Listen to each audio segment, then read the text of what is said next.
后来乡亲啊，社会新闻来看台北市松山区发生一件人伦悲剧，一个78岁老先生怀疑伊太太涂克兄甲太太起冤家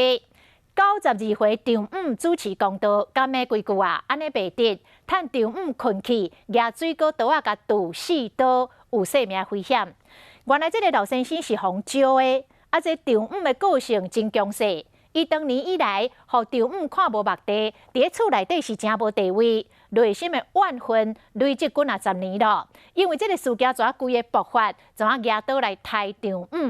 啊，这个杀丈夫的老囝婿嘛已经互收押咯。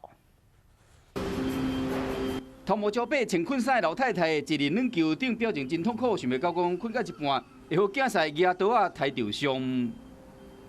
地主之一，这里很多房子都他的，就很随和啊，见面大家来聊一聊。举一支拐啊，这个就是动手的嫌犯，警方加介护，伫过程中伊直甲原件解说，淹过衫裤甲身躯拢有留下证据。这个78岁老先生讲，少年的时就互因招伫厝内无地位，时常互因丈夫甲士大倒口正社阿某老冤家，这个丈夫拢为因查某囝。进前因某坐朋友车出去佚佗，真久才转来，伊开始怀疑因某对伊不忠。阿某时常为这个代志咧冤家。昨昏透早4点外又搁冤，伊阵咧掠92岁丈夫出水，举刀啊甲杀着伤。警察就甲问讲是安怎这支刀，伊讲捌着插头，所以讲买刀啊来防身。啊是安怎杀丈夫？医生讲对方一直细念，后来佫讲毋知影为虾米，最后伊佫解讲是耳孔边有一个声音叫安尼做的。法官认为伊有可能再犯，裁准伊受案。